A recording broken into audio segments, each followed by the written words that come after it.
Die Mahagonichern der Clayton Villa schwingen lotlos auf, wie es seit über einem Jahrhundert tun, geben Raum preis, die in Samt geholt von Kristallkern Luchtern erleuchtet sind.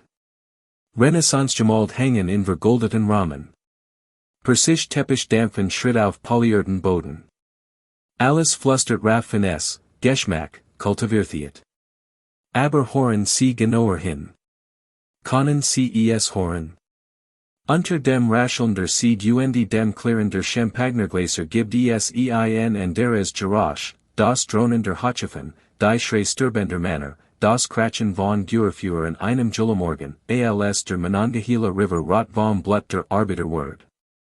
Dies ist Clayton, der Vergnügungsballast von Pittsburgh de Henry Clay Frick, wie Jeds Monument der Glanzeit Pracht Word es auf einem Fundament gebaut, das die meisten lieber Vergessene werden. Welcher Preis Word für dies italienischen Marmorkamin gezahlt? Wessen Hand, schwielig, blutend, nun Vergessene, macht dies Refugium der Schönheit möglich? Kann ein Villa Gemals den Sünden demands entkommen, der sie baut, oder bleibt sie für immer heimsucht von den Geistern derer, die zerstört. Die Geschichte beginnt nicht mit Pracht, sondern mit Hunger. Henry Clay Frick Word 1849 in ein Pennsylvania Family Gebern, die einst Geld kannte, es aber hat durch ihr Finger rinnen sehen wie Wasser.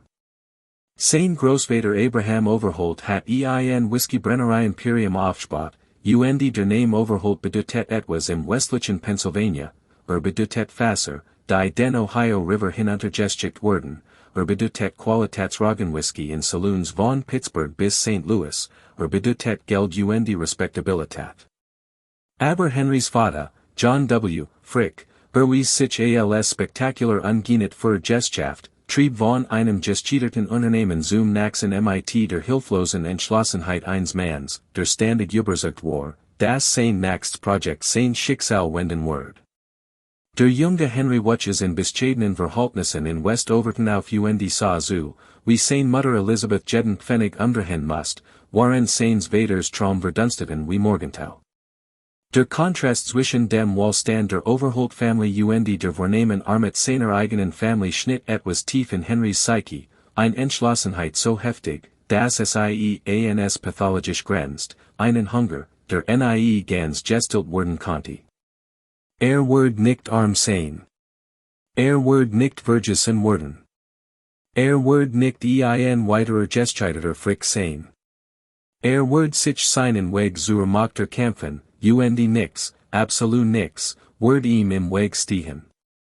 Mit 21 Jahren, nachdem als Buchhalter gearbeitet jeden Pfennig mit geisiger Intensität gespart hat, setzt Frick alles auf ein Wagnis, das in definieren Word, Koks.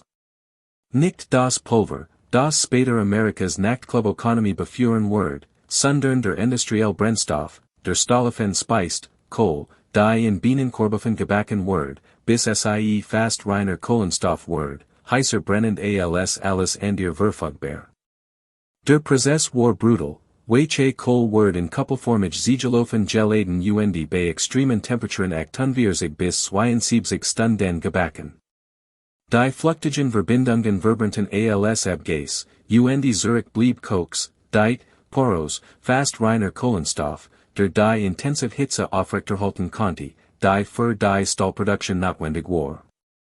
Pittsburghs Stahlindustrie explodiert in den 1870er Jahren, verwandelt sich von verstritten Schmieden in den industriellen Koloss, der die Schienen, Träger Bruck in einer Nation Schmieden Word, sie verschlang Koks wagenweise.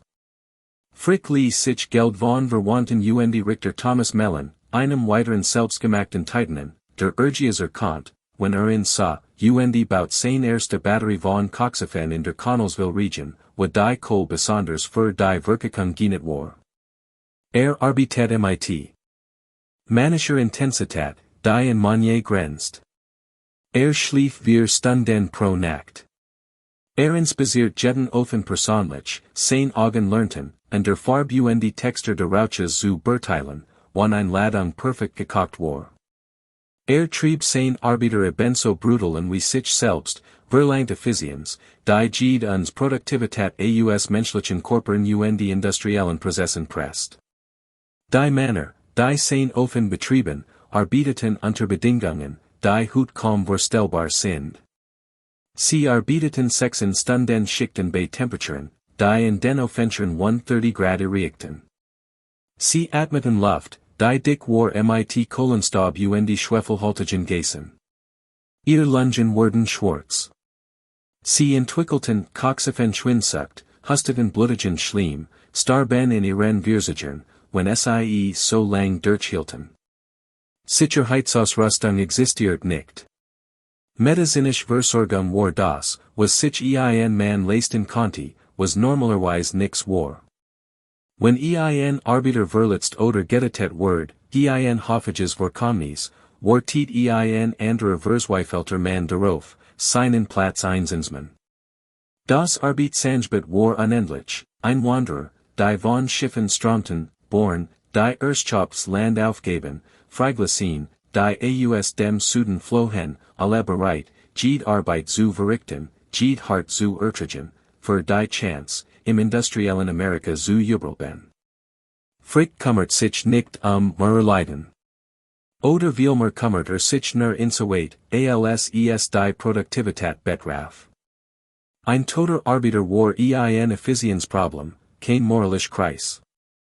Dies war kein ungewöhnliche Grausamkeit für die Ära, es war Standardwerfen unter Industriellen, die wirklich glaubten, das Marktkraft, nicht Sentimentalität, die Arbeitsbeziehungen regieren sollten.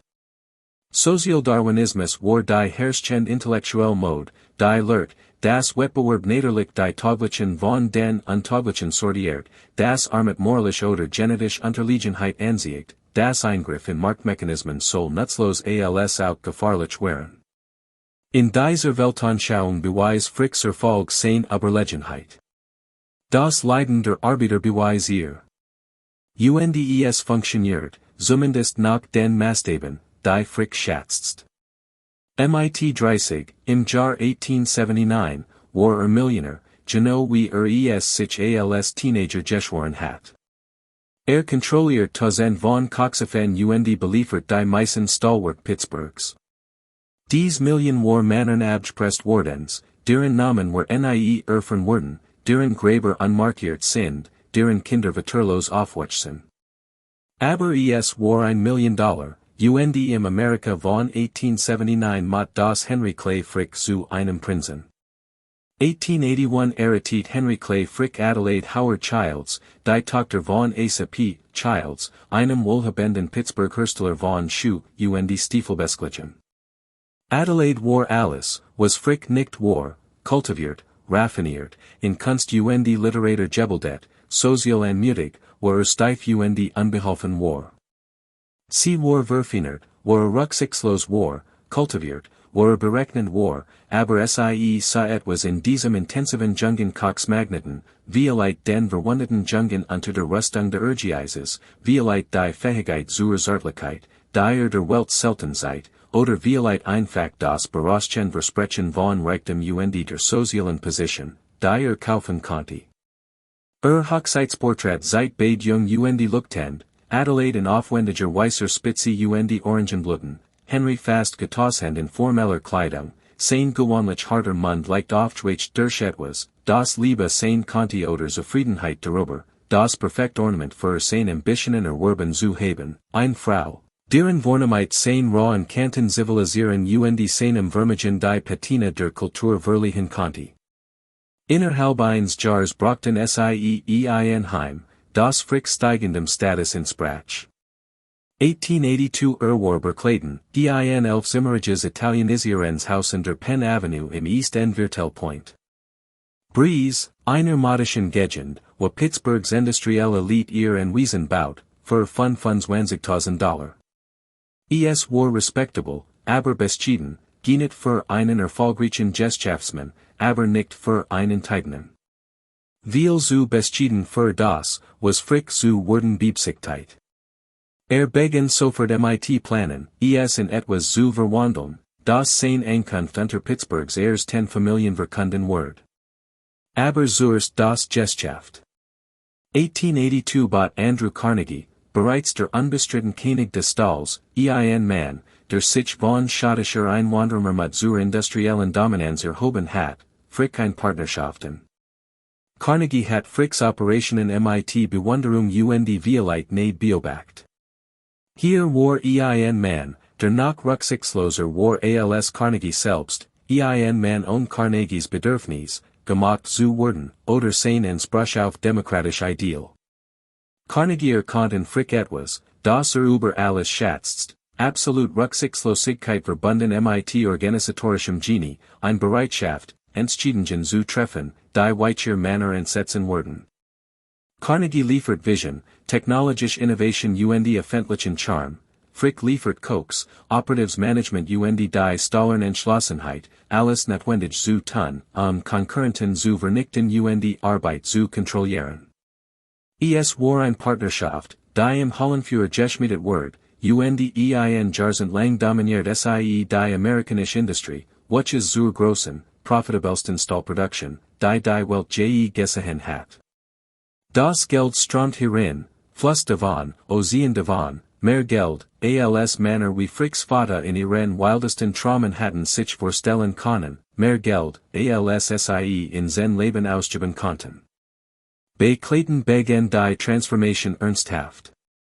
Frick engagiert Frederick J. Osterling, einen der modischsten Architekten Pittsburghs, ein massive Erweiterung zu entwerfen, die bescheidene Residenz in ein Prunkstück verwandeln wird. Das Projekt dauert Jahr und kostet ein Vermögen, genau Zahlen sind verloren, aber Schatzungen legen weit über $100,000 nahe, eine astronomische Summe in 1890 $. Die bescheidenen 11 Zimmer werden 23. Ein ganzes zweit Stockwerk wird hinzugefügt, mit Schlafzimmern für Family und Gast. Das dritte Stockwerk wird zu die Innerschaftsquartieren und Kinderbereichen. Die Fassade wird in einem Offer viktorianischer Exzess neu gebaut, direktem von der Straße verkundeten, Turm und Türmchen, aufwendig geschnitzt Versierungen, Fischschuppenchen Schindeln, ein Portkocher, wo Küchenbesitzer vor dem Wetter schützen konnten, die behauptet, das Menschen von Qualität hier ankommen. Innen waren Raum mit seltenen Holzern aus der ganzen Welt geteilt, Santo Domingo Mahagoni mit seinem reichen rotbraunen Glanz, italienischer Walnuss sorgfältig nach Maserungsmustern zusammengestelt, Schweizer Birnbaumholz von Meisterhandwerkern in fantastisch Muster aus Blumen, Ranken und geometrischen Designs geschnitzt. Die Eingangshalle seit einen massiven Empfangsbereich mit einer aufwendig geschnitzten Eichentreppe, deren Nullpfosten mit einer elektrischen Luft gekrönt war, Elektrizität selbst nach ein Luxus, den die meisten Pittsburghauser in den 1890er Jahren nicht hatten. Das Esszimmer wird zu einem Schrein der auffälligen Konsums, mit einer handbemalten Deck, die wir Jahreszeiten darstellt, Jeds Panel ein Meisterwerk der dekorativen Kunst, Ostschwert von italienischen Handwerkern, Überblickt von geschnitzten Holzpaneelen und beleuchtet von einem Kronluder, der mehr kostet als ein Arbeiter in 5 Jahren verdient. Der Morgenraum, Adelaides persönlicher Raum, war in helleren Tonen dekoriert, Cream und Gold, mit zarten Möbeln und Fenstern, die Morgensen einfinden. Hier wird sie Brief schreiben, lesen und Hochschulsangelegenheiten fernab von Henrys intensiver Präsenz verwalten. Die Bibliothek, Henrys Domain, war mit. Eingebauten Bücherregalen aus geschnitztem Mahagoni ausgestattet, einem massiven Schreibtisch, Letterstollen und schließlich mit Büchern gesamt, einige Gelassen, vielmeterweise wegen beeindruckenden Einband gekauft. Hier wird Frick Geschaft von zu Hause aus, hier traf Entscheidungen, die Tausend von Leben betreffen, hier berechnet Kosten und Gewinn mit der Präzision, die als Buchhalter gelernt hat. Die Deck seit ein aufwendig Gipsrosett, der Kamin war aus italienischer Marmor. Jeds Detail wirkendet Beständigkeit, Solidität, unerschütterlichen Erfolg. Überall war die Botschaft klar, ich bin angekommen. Ich habe gesiegt. Ich bin unantastbar. Ich bin nicht mein Vater. Das Haus erfordert Infrastruktur, die in früheren Epochen unvorstellbar war. Ein Heizsystem mit einem massiven Kohleführten Ofen im Keller schickt Dampf durch Eisern Heizkörper in jeden Raum. Gaslichter wurden durch elektrisch Lüften ersetzt, gespielt von einer der neuen Erzeugungsstationen in Pittsburghs, frick war immer ein früher Anwender von Technologie, die Komfort erhöht oder Modernität produziert. Die Küche, im Keller gelegen, Kochgeruch die Hitze von Familienraumen fernzuhalten, war ein Labyrinth von Lagerraumen, Vorbereitungsbereichen die einem massiven Kohleführten Herd, wo Koch die aufwendigen Mergangigen Mahlzeiten produzierten, die in Häusern wie diesem erwartet wurden. Ein Speiseaufzug hab es in zur Butler Pantry, wo es von Lakaien eingerichtet serviert wird.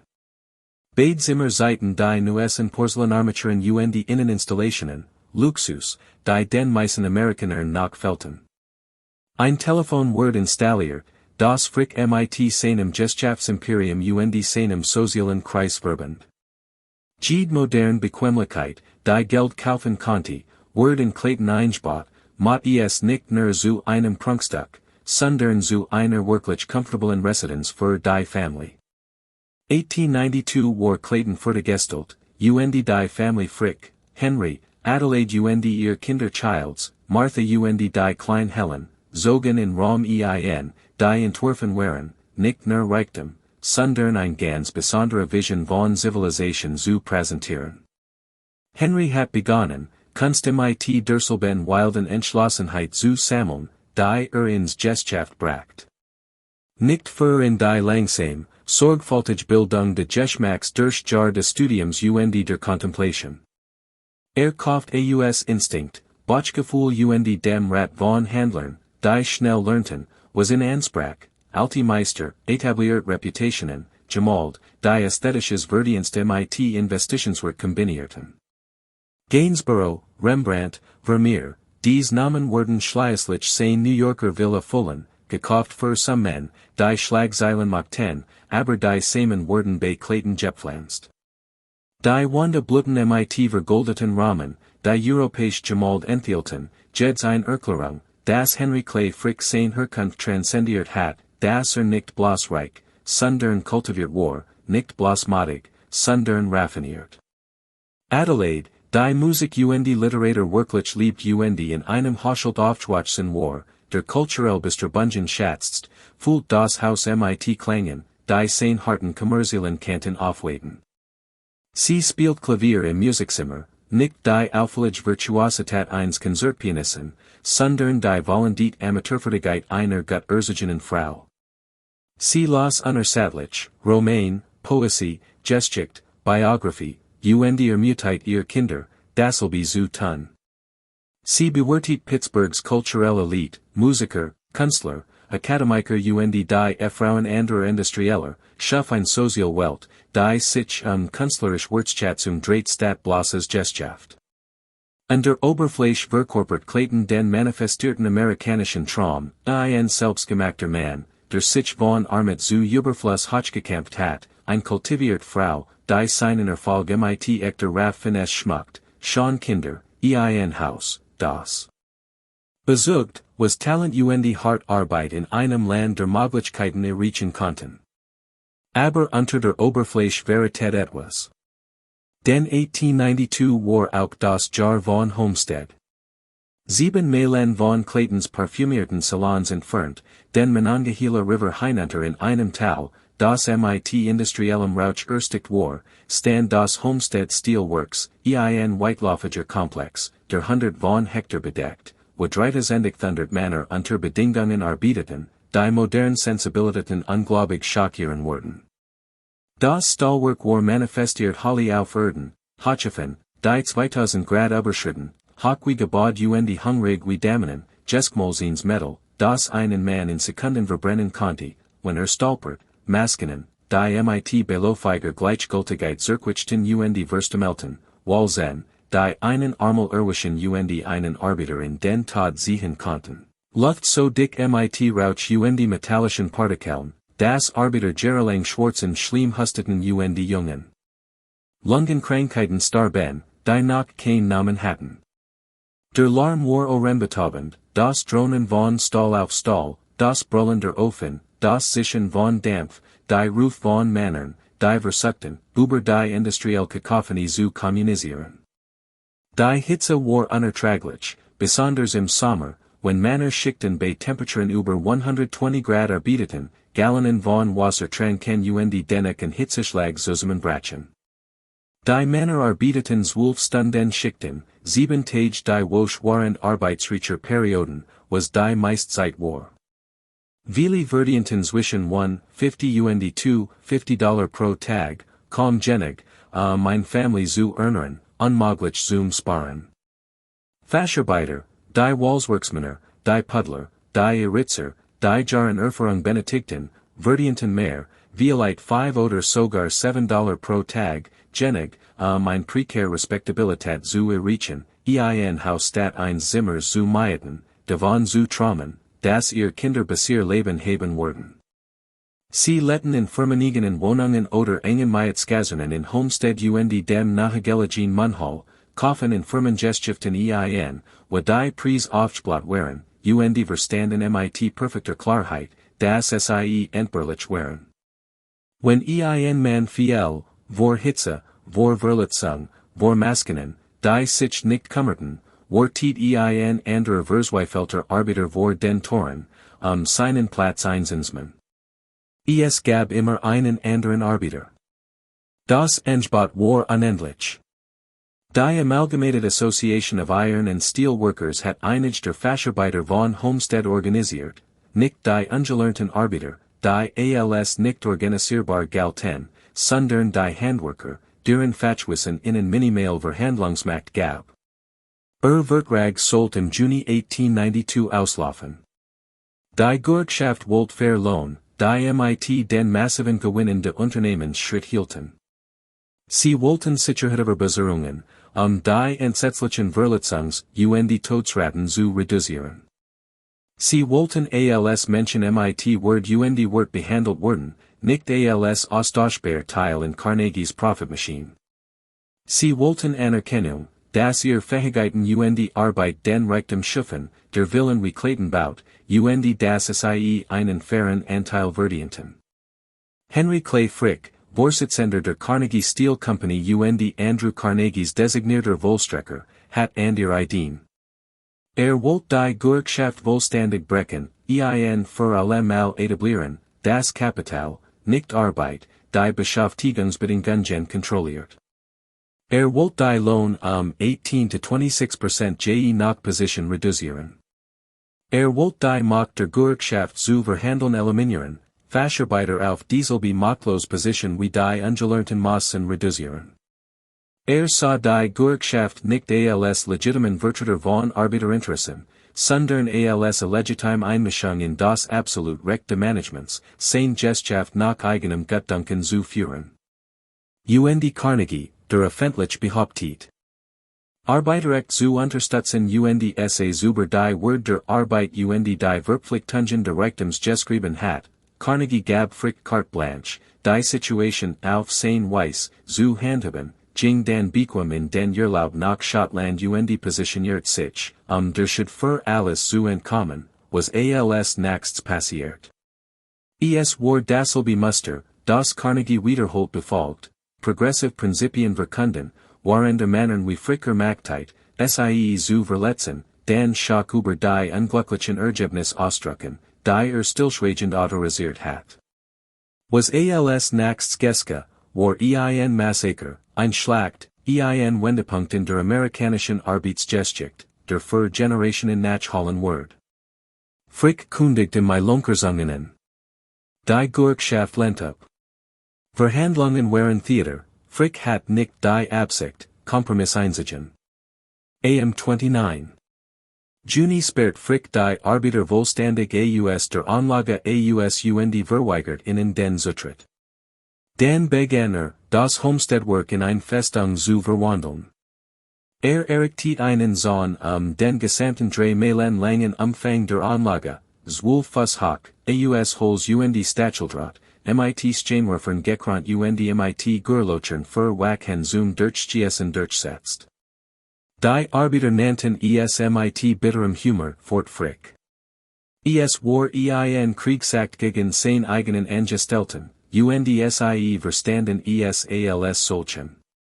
Dan, in absoluter Geheimhaltung, engagiert Frick 300 Pinkerton Agenten, im Wesentlichen ein Privatarmee von Streikbrechern, Schlagern Versweifelten Männern, die bereit wären, für Bezel Gewalt ausüben. Die Pinkerton National Detective Agency hat sich ihren Ruf durch das Brechen von Streaks das Zerquitchen von Gewerkschaften in ganz Amerika gemacht, ihr Agenten wurden von arbeitenden Menschen gefürcht gehasst. Der Plan war einfach, zwei Lastkein Waller Pinkertons unter Deckung der Dunkelheit den Monongahela River hinunter schwimmen lassen, sie in der Anlage landen, die Einrichtungen sichern mit Streikbrechern wieder öffnen, waren die Pinkertons die Gewerkschaftslut mit Gewalt in Schach hielten. 4 Uhr morgens 6.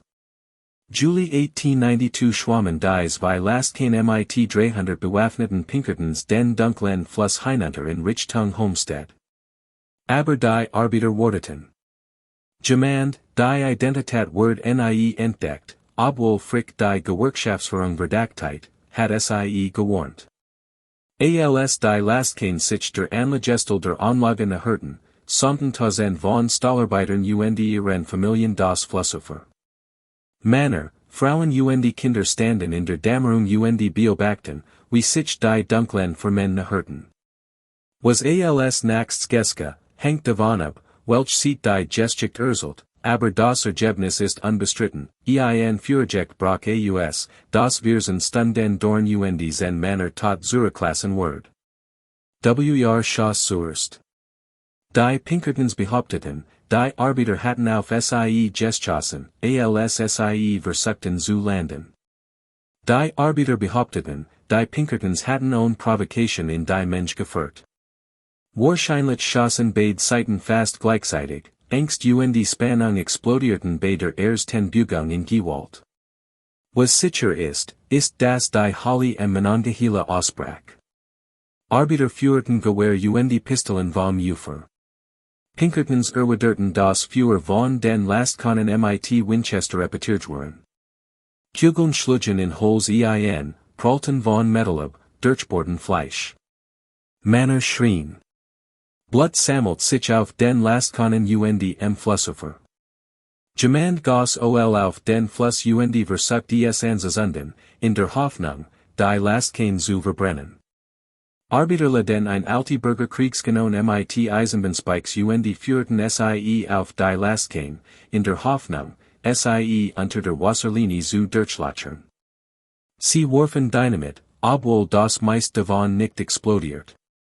Sie bauten Barrikaden aus Stahlträgern Schlackenhofen kämpften wie Soldaten, die ihr Hauser verteidigten, was sie in Juisem Sinn auch waren.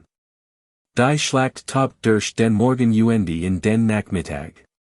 Drei Pinkerton starben, T.J. Connors, Edward Spear J.W. Klein, ihr Namen in Unternehmensberichten als Opfer der Pflicht verzeichnet, obwohl sie Soldner waren, die Arbeiter angriffen. 7 Arbeiter starben, Joseph Sotak, Henry Striegel, George Rutter, John E. Morris, Peter Fairs, Silas Wayne Axenjariger Junge namens Mikulas, der nach Amerika gekommen war von Möglichkeiten trumpt in einem Pennsylvania Flussufer in den Kopf geschossen word. Dutzend weiter wurden auf beiden Seiten verwundet, Fleisch zerrissen von Kugeln, Knochen zerschmettert, Leben dauerhaft verändert. Gegen 5 Uhr nachmittags kapitulierten die Pinkertons. Sie hissten Weiss Flaggen verhandelten über sichere Passage in Land. Die Gewerkschaftsführer versprachen ihre Sicherheit. Aber als die Pinkertons landeten begannen, durch Homestead zum Bahnhof zu marschieren, lassen sich alle Versprechen auf. Sie liefen einen Speisrutenlauf der Watt. Tausend von Arbeitern ihren Frauen Kindern sollten die Raut, verrückt gemacht von Traue Watt. Sie schlugen die Pinkertons mit Fossen, Nuppeln, Steinen, Werkzeugen, allem, was sie greifen konnten. Frauen schlugen sie mit Regenschirmen, ihr Gesichter verzerrt vor Hass. Männer, die in diesem Morgen Freund hatten sterben sehen, traten schlugen dies gemieteten Waffen, die gekommen waren, ihr Lebensgrundlage zu stehlen. Die Pinkerton stolperten durch Mailen von Gewalt, einige bewusstlos Geschlagen, alle blutig, glücklich, die sich mit ihrem Leben zu erreichen. Die Arbeiter hatten die Schlacht gewonnen. Sie wurden den Krieg verlieren. Pennsylvania's Gouverneur Robert Patteson schickt, nachdem zunächst versucht hat zu vermitteln, 8000 Nationalgetruppen, Homestead zu besetzen und den Streik zu brechen. Die Soldaten kamen mit voller militärischer Ausrüstung, Gewehr, Artillerie, Versorgungszug, und besetzten die Stadt wie ein Erobertstadt. Das Kriegsrecht wurde faktisch erklärt. Die Bürgerschaft konnte nicht gegen den Staat kämpfen. Frick, der Waren der gesamten Schlacht in seinem Pittsburgh Borough geblieben war, lehnt alle Verhandlungen ab, alle Kompromiss, alle Appellen Vernunft oder Neid.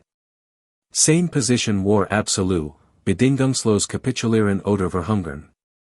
Innerhalb von Wochen begannen hungrige und verzweifelt Arbeiter, Fricks Bedingungen zu akzeptieren und zur Arbeit zurückzukehren. Innerhalb von Monaten war die Bürgerschaft zerstört, ihr Führer in der gesamten Industrie auf die Schwarzliste gesetzt, ihr Mitglieder zerstört oder gebrochen. Die Lohn wurden noch drastischer gekürzt, als Frick sprunglich vorgeschlagen hat. Die Arbeitszeiten stiegen. Die Bedingungen verschlechterten sich. Sicherheitsstandards, bereits abschuldig, sanken weiter, weil es niemanden gab, der Besseres fördern konnte. Die Botschaft war klar und wurde nicht nur in Homestead gesendet, sondern in jeden Arbeiter in Amerika, Weiterstadt, und wurden zurückgezogen. Ihr Familien wurden leiden. Wurdet ausgelöscht. Ihr bloß Existenz ist bedingt durch ihren Gehorsam. Die Stahlwerk von Pittsburgh wurden die nächsten 40 Jahre gewerkschaftsfrei bleiben, ein direktes Ergebnis dessen, was im Sommer 1892 in Homestead geschah. Ganz Generationen von Stahlarbeitern wurden den Schutz von Tarifverhandlungen erbieten, die Fähigkeit, für bessere Lohn oder sichere Bedingungen zu verhandeln, wegen dessen, was Henry Clay Frick in jenem Juli tat. Und Frick, Orchestrator von allem, wurde zum Meistkassen Amerikas, sein Name Synonym mit kapitalistischer Brutalität, sein Gesicht in Zeitungen als Grinsender Damon Charakter, der auf Hoffen von Arbeiterlichen steht. Wie gehasst? Gehasst genig, zu Toten. AM 23. Juli 1892, nur 7 Tage nach der Homestead-Schlacht, betrat ein junger russisch-jüdischer Anarchist namens Alexander Berkman Fricks Pittsburgh Borough im zweiten Stock der Chronicle Telegraph Gebots. Berkman war 21 Jahre alt, ein idealistischer Revolutionär, der Glot, das Toten von Tyrannen die Revolution auslosen wird, die Arbeiterklasse befreien wird.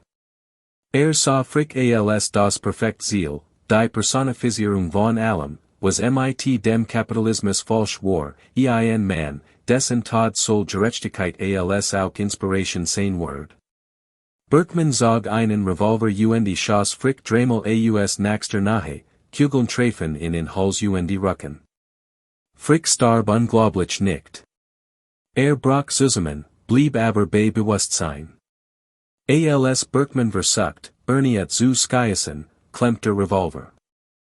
Zog ein Geschäft fail heraus und Stock Frick wiederholt ins Bein.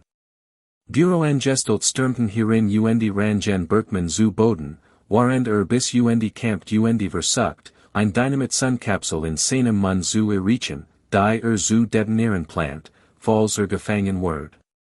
Und Frick, dies ist das Detail, das zur Legend wird, Frick lent Anästhesie ab, während drei Kugeln aus seinem Hals und Rücken in seinem Schreibtisch gruben. Fürchtet, die Anästhesie wird seinen Geist trüben oder schwach erscheinen lassen.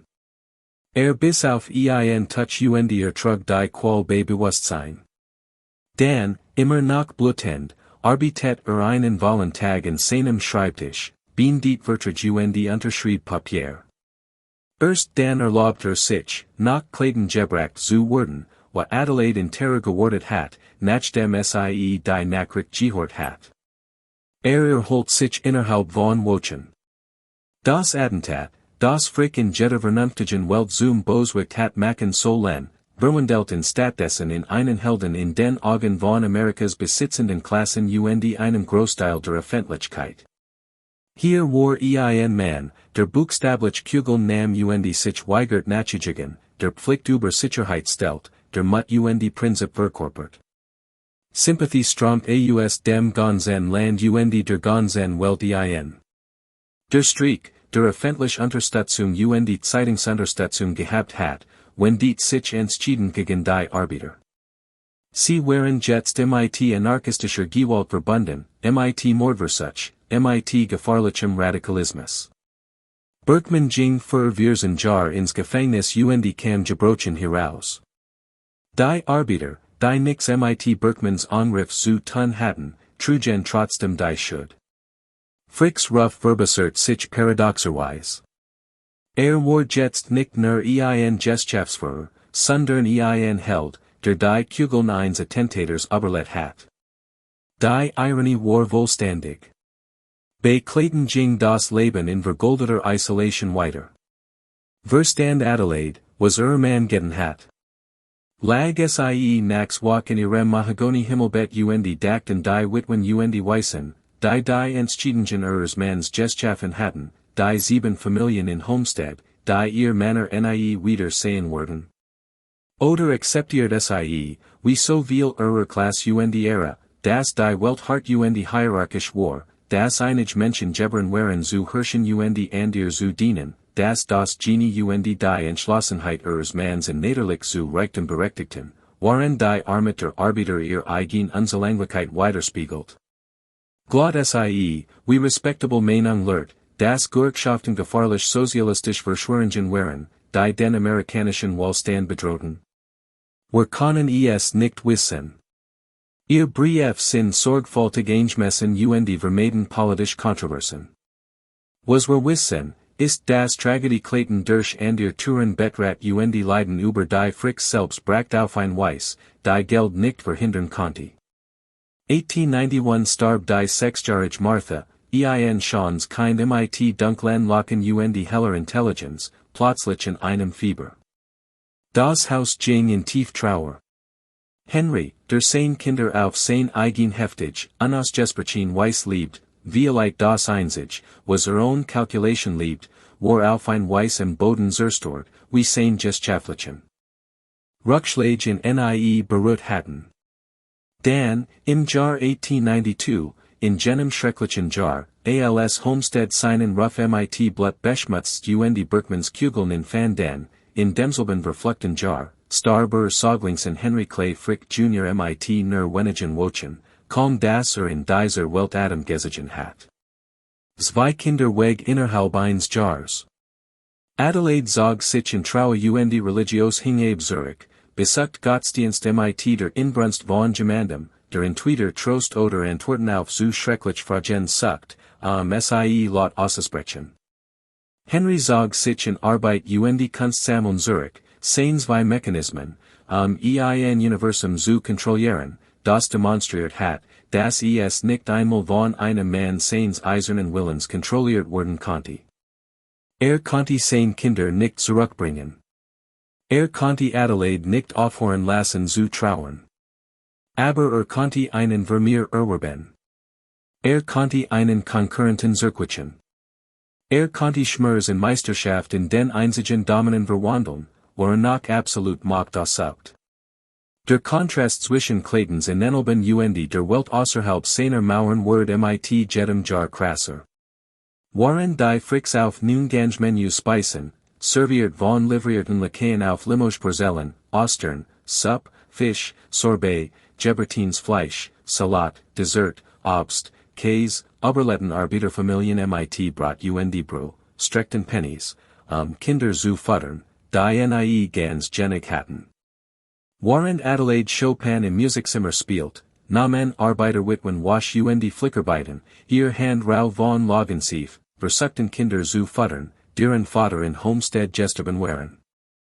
Waren Henry Gemald Erwarb, die mehr Wert waren als sein Arbeiter in sein Leben Arbeit verdienen und werden, schafften dieselben Arbeiter unter Bedingungen, die ihr Körper und Geister dauerhaft beschädigten, starben in Silikos und Industrieunfällen und schlichter Erschöpfung in ihren Wirtschaften und Fundsichern, Jahrzen beaver ihr Naderlichen Spannen hatten enden sollen. Die Diener, die Clayton Funktionsstückig machten, die Kleinarmee menschlicher Arbeit, die erforderlich war, ein Haus wie Diocese zu erhalten, waren fast unsichtbar in Familienaufzeichnungen, ihr Namen und Geschichten ausgelöscht durch die einem, das Dienst ein Naderlicher Zustand für die niederen Stand war, das einige Menschen einfach gebern waren, für andere zu kachen, zu putzen und zu holen. Wie viel arbeiteten bei Clayton? Beschäftigen Saufzeichnungen Legends 20 bis 30 zu verschiedenen Zeiten nahe, Koch, Küchenmatchen, Stuben und Zimmermatchen, Einwaschern, ein Butler, Lakaien, Kutcher, Stallburschen, Gartner, möglicherweise ein Kammermatchen für Adelaide und ein Gouvernante für die Kinder.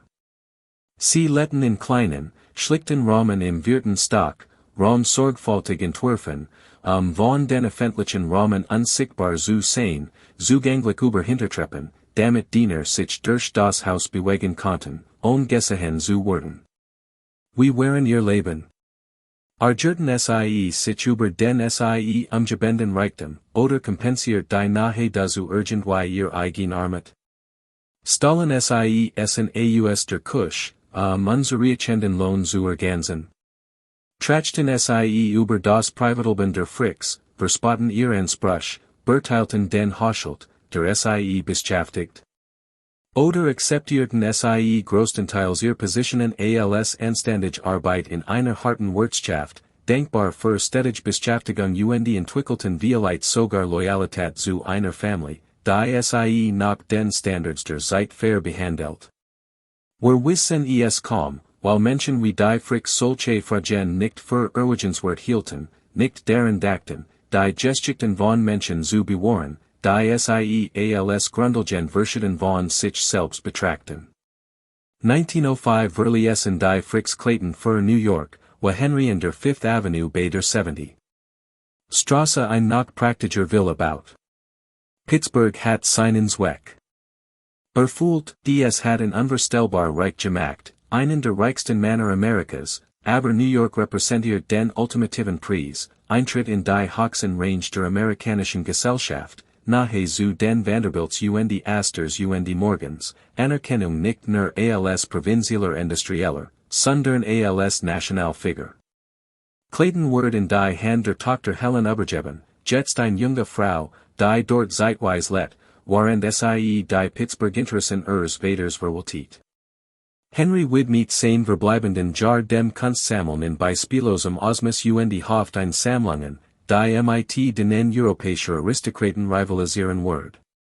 Die Fifth Avenue Villa wird zu einem Tempel europäischer Meisterwerk, Vermeer, Rembrandt, Velázquez, Bellini, El Greco, Tizian, Goya, Holbein, Franz Hals. Zahlt $125,000 für einen einzigen Rembrandt, mehr als für Clayton selbst gezahlt hat.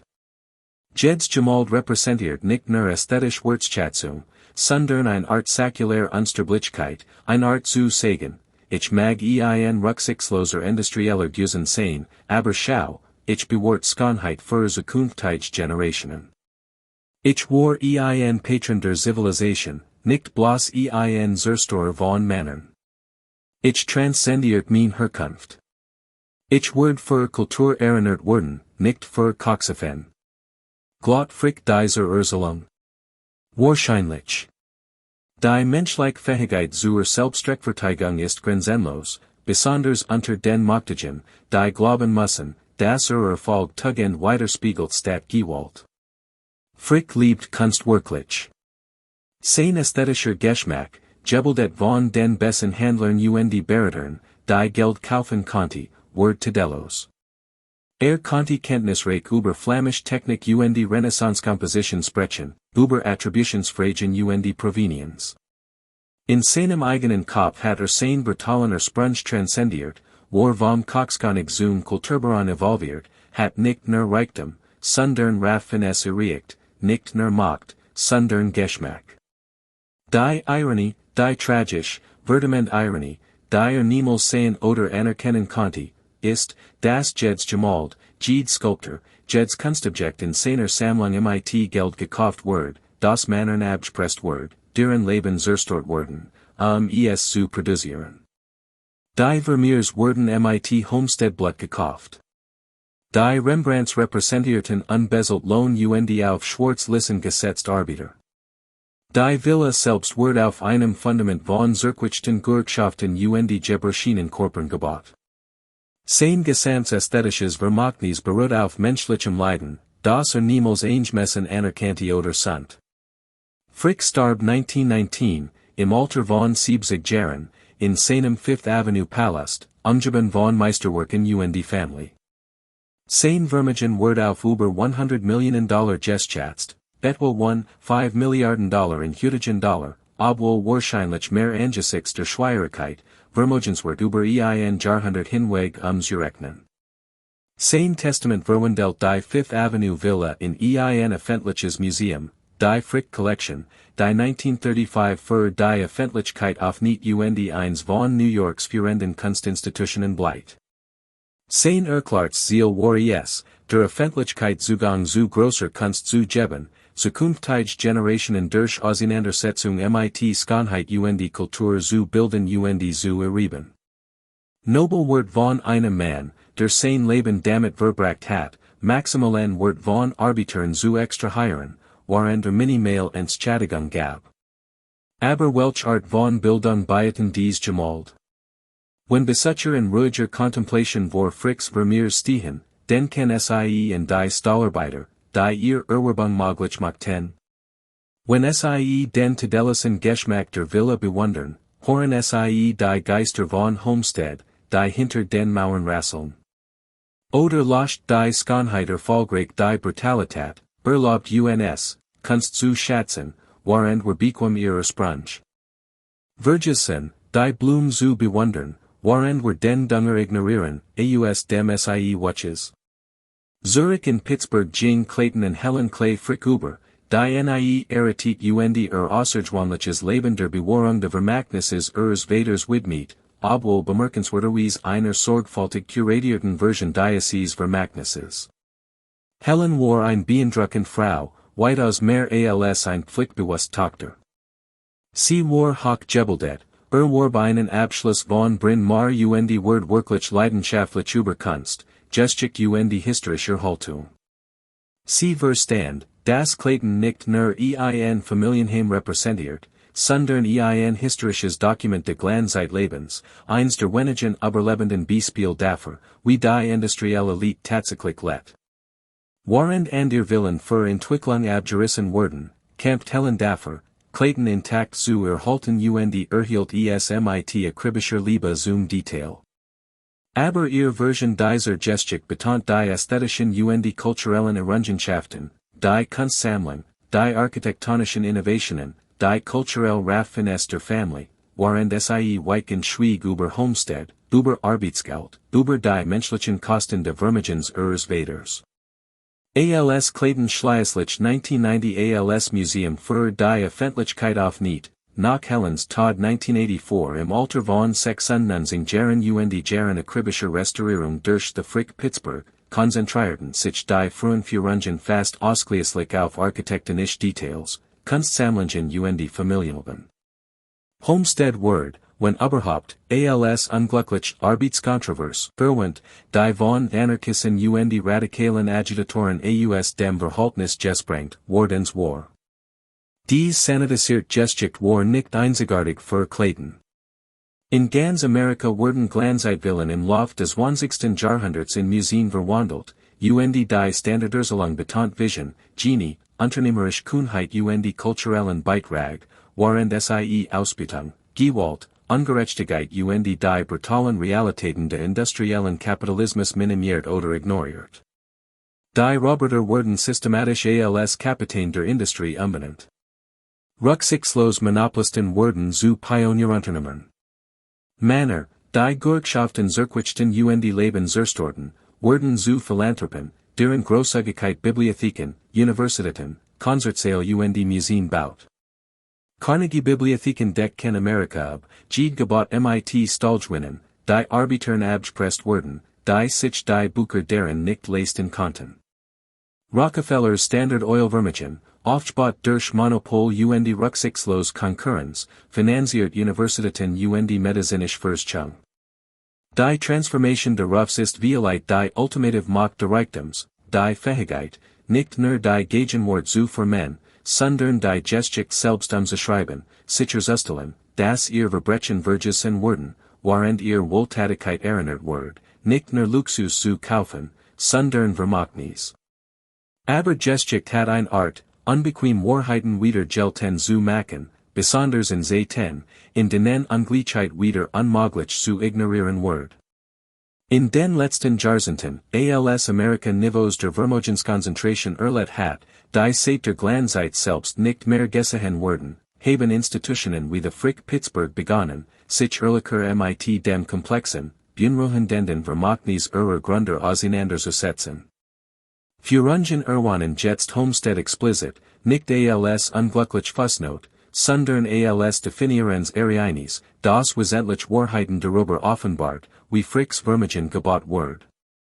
Bildungsprogramm diskutieren die krass Ungleichheit der Glanzzeit, die brutalen Arbeitskonflikt, die menschlichen Kosten der Industrialisierung. Curatoren haben daran gearbeitet, die Geschichten von Claytons Dienern wiederherzustellen, die unsichtbaren Menschen, die Fricks Mahlzeiten kochten und sein waschen und sein Kinder aufziehen, deren Arbeit das Leben der Fricks in Muse und kultureller Raffinesse möglich macht. Dies Verschiebung spiegelt ein breiter kultureller Berechnung mit den Kosten der brutalsten Periode des amerikanischen Kapitalismus wider, ein wachsende Anerkennung, dass das Bewundern der vergoldeten Oberfläche das Anerkennen der Dunkelheit darunter erfordert, dass das Führen industriellen Fortschritts auch das Betrauen seiner Opfer verlangt. Durch Clayton Hut zu gehen ist ein desorientierende verstörende Erfahrung, die sich einfacher Interpretation widersetzt. Das Haus ist atemberaubend erhalten, vielleicht das feinst, authentischst Beispiel eines Glanzzeitfamilienheims in Amerika. Im Gegensatz zu Häusern, die entkleidet und mit Epokenstücken neu mobiliert wurden, enthält Clayton die tatsächlichen Besitztümer der Fricks, ihr tatsächlichen Mobil, die tatsächlichen Objekt, die sie berührten und benutzen und mit denen sie leben. Adelaides Morgenraum enthält nach ihr persönlichen Effekten, hierin schreibt ich mit seinen Fatschen und Schubladen, ihr Bücher, Roman von George Eliot und Gedicht von Browning, Fotografien ihrer Kinder in Silberrahmen, Aquarell, die sie selbst malte. Das Kinderspielzimmer im dritten Stock halt antique Spielzeug und Mobile für Kleinkörper skaliert, persönliche Erinnerungen an Martha und den kleinen Henry, die so jung starben, deren Leben in Fotografien und Trauerritualen bewahrt sind, aber die nie in Dyson für ihren Komfort entworfenen Rahmen aufwachsen dürften. Der Esstisch ist gedeckt mit Limoges Porzellan und Baccarat Kristall, Gorham Silber und irischem Leinen, als ob die Family jeden Moment zum Abendessen zurückkehren konnte. Die ästhetische Leistung ist unbestreitbar. In der Mahagoni Felten Bibliothek stehend, umgeben von lettergebundenen Banden und Bronzeskulpturen und Gemälden, deren vergoldet Rahmen in sorgfältig kontrollierter Beleuchtung leuchten, können sie die verführerisch Macht dieses Lebens verstehen, die Anziehungskraft, sich mit schonen Objekten zu umgeben und sich von einer harten Welt mit Schichten von Luxus und Raffinesse zu isolieren. Aber treten sie aus Clayton Samtkakon heraus, fahren sie 7 Meilen zu dem, was vom Homestead Steelworks übrig bleibt, und der Kontrast wird unerträglich, körperlich übel machend. Tausend einst arbeiteten und zen Männer starben, steht jetzt nur ein Einkaufszentrum, the Waterfront, mit Target und Best Buy und Restaurants, die Lassages Essen servieren, die Hochöfen abgerissen, die Mullen niedergerissen, die Geschichten der Arbeiter größtenteils vergessen von allen außer ein paar lokalen Historikern und den Nachkommen, die noch in der Gegend leben. Ein kleiner historischer Marker gedenkt der Schlacht von 1892 und Biotet Einkes, sanitisiert Zusammenfassung für jeden, der sich die Mühe macht, anzuhalten und zu lesen. Wenn ich tun es.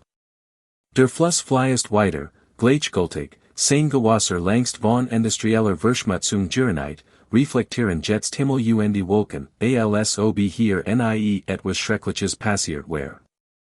Die Männer, die dort starben, auf beiden Seiten, while die Pinkertons auch Arbeiterklasse wären, verzweifeltgenig, gefahrlich Jobs und Zunehmen, Streaks für Männer zu brechen, die reicher wären, als sich vorstellen konnten, sind auf Statistiken und Namen auf Listen reduziert, ihr individuellen Leben und Leben und Verlust ausgelöscht durch Zeit und Collective Amnesty.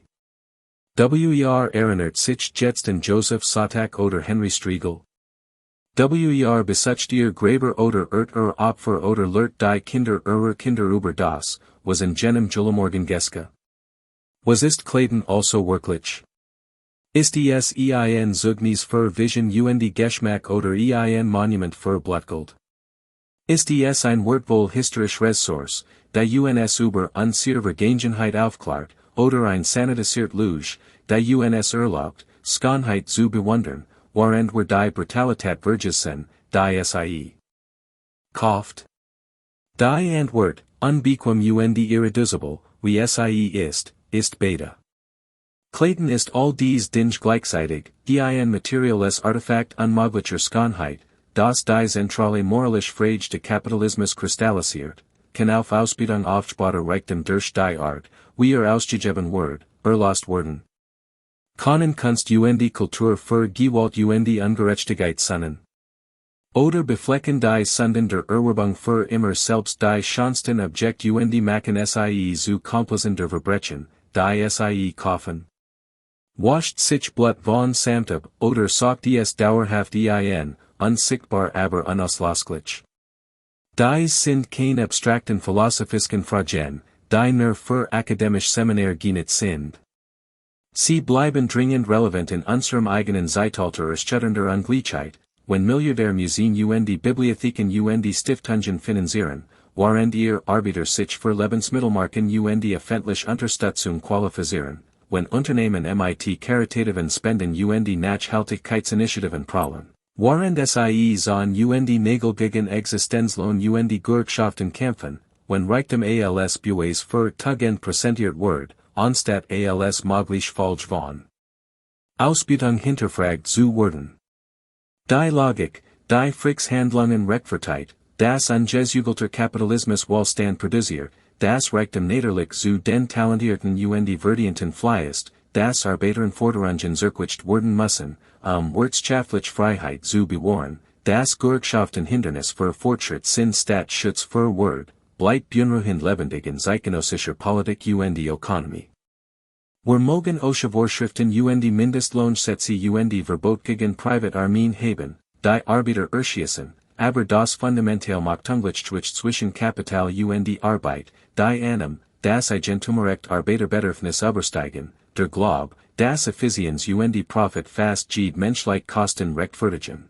Dies bleiben eingebettet in unser Wirtschaftssystem und unser kulturellen Wert. Henry Clay Frick ist tot, sein Körper längst zu Staub zurückgekehrt, aber die Fragen, die verkörpert, bleiben lebendig und dringend, welch Verpflichtungen schütten die Reichen denen, deren Arbeit ihren Reichtum schafft. Ist Ungleichheit ein unglückliches, aber unvermeidliches Merkmal des Kapitalismus oder eine moralische Katastrophe, die Wiedergutmachung verlangt? Sollten wir den selbstgemachten Milliardär als Helden des freien Unternehmertums bewundern oder hinterfragen, wie ihr Milliarden von Arbeitern extrahiert werden, die arm bleiben? Wenn wir Villa-Museen besuchen, führen wir Leistung oder sanitisieren wir Ausbeutung? Und können wir beide Wahrheiten gleichzeitig halten, dass dies Männer großartig Dinge boten und Leben zerstören, dass sie Schönheit bewahrten und Word zurückwichten, dass sie soul visionare als auch Schurken wären? Clayton steht immer noch in Point Breeze, sein Fassade perfekt, sein Raum Michelos, sein Sammlungen unbezahlbar, wartet auf Besucher, die ihr eigenen Urteil darüber fallen werden, was es repräsentiert. Einige werden nur Schönheit und Genie sehen, den Triumph des Geschmacks über Chaos, die würdigen Frucht außergewöhnlichen Talents und Entschlossenheit, Bues dafür, das Amerika Diogenigen belangt, die im Hartesten Arbeiten und im großen Traumen. And ihr werden Blut sehen, als Samt gelernt, Ausbildung hinter Kultur versteckt, ein Monument für alles, was mit ungezugeltem Kapitalismus falsch ist, beweis dafür, das Reichtum sich durch Gewalt konzentriert statt durch Tugend.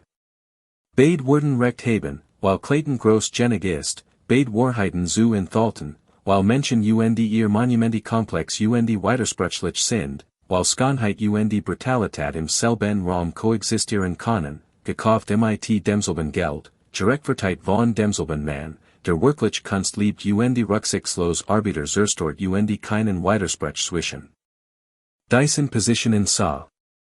Henry Clay Frick's Ultimatives Vermagnis ist nicht Auflösung, sondern unauflösbar Spannung, kein Antwort, sondern ein Enthaltensfragezeichen, das über jedem schonen Objekt hängt immer wieder fragt, in jeder Generation, welcher Preis für Schönheit?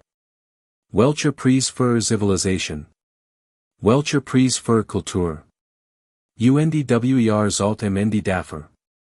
Die Wille kann nicht antworten. Sie kann die Frage nur mit verheerender materieller Klarheit stellen, hier ist Schönheit. Hier ist Luxus. Hier ist Kunst, bewahrt für die Zeitalter. Hier, 7 Meilen entfernt, ist, wo man erstarben, damit dies existieren konnte. Entschieden Sie selbst, was das bedeutet. Entschieden Sie selbst, ob die Schönheit die Kosten rechtfertigt, ob die Kultur das Verbrechen erlasst, ob wir dies Monumenti bewahren oder niederreißen sollten, dies Männer fehren oder verteilen sollten. Clayton lost dieses Dilemma nicht. Es verkörpert es.